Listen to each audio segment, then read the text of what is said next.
story, and it is a revolt in Europe. I mean, it's going to become a revolt in the United States if the mainstream media will actually cover the story. Something huge happened this week, and the Western governments better start paying attention to the people, because people are pissed.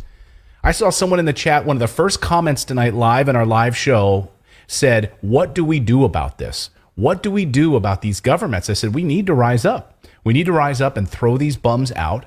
We need to tell them that their politics driving us into the ground is done, and we need to elect new leaders. That's what we need to do. We need to take it to the streets like they just did in Prague this weekend. Now, this is not getting any coverage in the mainstream media. Very little. 70,000 people poured into the streets of Prague this weekend to demand a new government. And not just that, demand a new government, and they want a move away from NATO.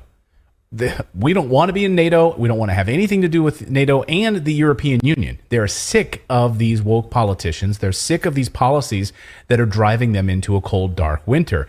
And they said they also are done. They want neutrality. They do not want them sending billions of dollars to Ukraine. Enough is enough. This is amazing, because this has been all but absent from Western media. Yeah. I mean, there's very little coverage of it at all. Now, just think about that, right?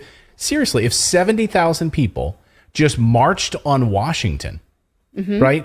There would be coverage of that. You would think. Maybe not, though. Heck, when you had that trucker convoy. Unless it was also anti-NATO, there would not. When you had that trucker convoy that rolled into Washington, D.C., yes, there was like zero coverage of it, right? The same stuff that was happening, of course, in Canada started happening in the United States. Yeah. No coverage. It got very, very little coverage.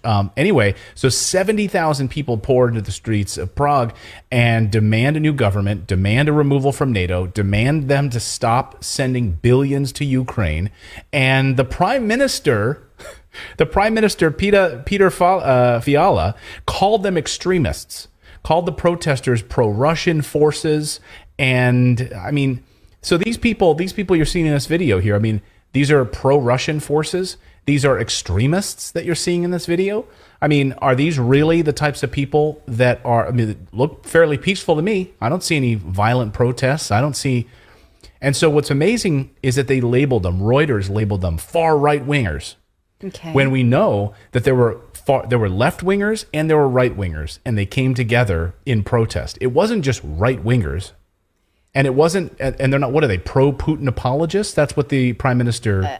That's so interesting, right? That people that are called extremist on either side, though, are pro-peace, are anti. Like, you can be extreme of any kind of politics when mostly the common ground is not killing people. Yeah, I mean, it's amazing that you get labeled that way. We saw this with Justin Trudeau, labeling these people racist, right? Yes. The people the trucker convoy in Canada, they were racist, and he called them he called them terrorists. He called them the N-word with an A-Z-I in it. He called them that too. He called them racist. He called them terrorists. And then we saw the same thing last week from President Biden in Philadelphia, giving that crazy speech, talking about basically extremists. 70 million Republicans are extremists. Mm-hmm. People who voted for Trump. This is the type of rhetoric that this prime minister of the Czech Republic wants to take on. So it wasn't just in the Czech Republic. Then it started spreading to Germany. This happened in Cologne. This was this weekend.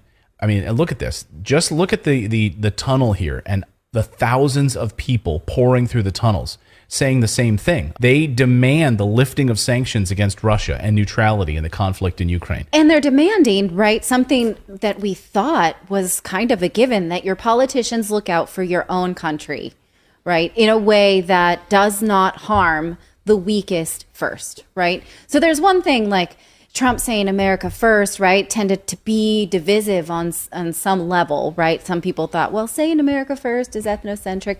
But really, this is what everybody wants, is look out for the interests of the government in which we pay our taxes, right? Look out for the interests of the people who live here. Right, the people. Right? I don't give a shit about the government's interests. It doesn't, no, the interests of, well, whoever lives within the boundaries and pays taxes and obeys these laws, right? Then you should be taking, this is our social contract. You offer us protection. But it's not, though. This is, in our minds it is, and on this show, if you guys are watching this show, I think you probably think that too.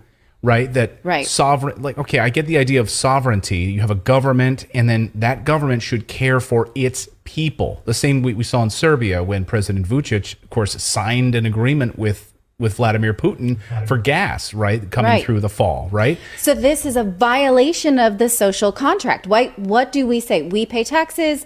We obey the laws you set forth in order to live here. What do you do in exchange? You offer us safety. You look out for our interest, right? We do not pay you taxes for you to look out for Ukraine's interest, right, or the United States' interest, or any other interest outside of this borderland, so that we can have a country. Otherwise, we should not have a country. You, powerful collective, they don't want a country. That's my point. Is the World Economic Forum, by the way, the World Health Organization, admitting today where they get their money, and so they get 25% from just governments, and the 75% of the other money they get are from like people like Bill Gates, decentralized. They do not want a government. Unelected influencers who are going to tell the Czech Republic that they need to spend billions of dollars in Ukraine. They need to, the list is endless on what they have to do and what they're supposed to be doing, because they need to be supporting, these woke politics and what's happening with, we're going to shut down nuclear reactors. You're going to all get solar panels. When that plan is a total farce. It would be fine if politicians then just wouldn't put on the ruse of protecting their people, right? So then they should just go off and join Bill Gates. I was going to say Bill Clinton, but he's in that cabal too, right?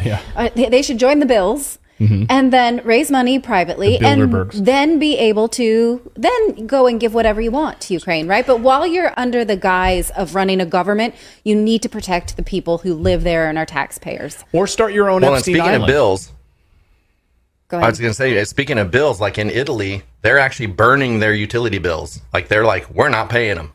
And they'd never do that here in the States because we'd probably be arrested. But, I hope more places do stuff like that. Like they don't pay the bill, or they protest somehow. Well, it was happening in the UK too, right? There were tens of thousands, over 1 million people saying we're going to not pay our electric bill, right? And so it was called like Freeze UK. I forget the hashtag or whatever. I know Russell Brand featured it on a show the other day. It was like 1.2 million or someone said, hey, we're not going to pay our electric bills. And then, we're not going to pay our taxes. We're not going to pay our taxes.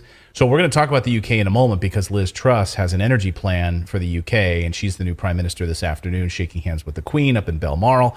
Balmoral up in Scotland. I think it's Queen's Balmoral, but Balmoral. Sure. Let any Brits in the chat let us know how we say it. But anyway, Europe and the United States are in a free fall. They are heading into an economic catastrophe of their own making. This is their own choice to do this. And renowned economist Nouriel Roubini, who predicted the 2008 economic financial crisis, he's out with a new prediction today. And it's about the United States, and that all of us should pay attention to this. It's not good. What he's seeing now is a historic crash in the United States. And he squarely points the blame at the Federal Reserve and these politics at the central bank. So here's what Nouriel Roubini had to say. You have the worst of the 1970s in terms of supply shocks, he says. You have the worst of the global financial crisis because of too much debt. And that combination is dangerous, he said. If you're behind the curve, eventually the recession is going to be more severe.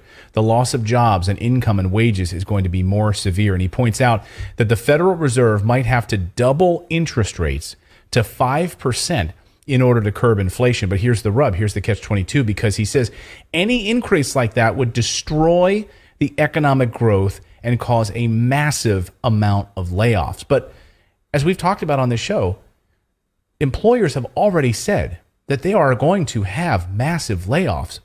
And they've begun. Yeah, after the new year. Well, some of them have already begun, like Snap, and what was the other big company? Bed Bath & Beyond. Bed Bath & Beyond, and there was even another one, too. That I think Amazon now is closing warehouses that they opened thinking the boom of the pandemic would continue, and now they're like, oh, actually people aren't buying so many, whatever the hell you guys were buying. I don't know. What was Toilet it paper. you were buying, Clayton? Oh, no, Clayton is always buying strange things on Amazon too, but that has curbed. Yes. No, you know there's a recession. Wow. I just bought a straw with a filter, so I don't have to use coffee things. I can just put my coffee in my cup and drink it through a filtered straw. So you're not going to be able to get that kind of shit anymore. Like the warehouses are. What? Yeah, wait a minute. Wait, I heard part of that, and I was like, wait a minute. I'm just gonna. Oh, skip you're You can over just that. throw tea leaves in a cup now, stir it up, and then drink it through the straw, and the straw filters.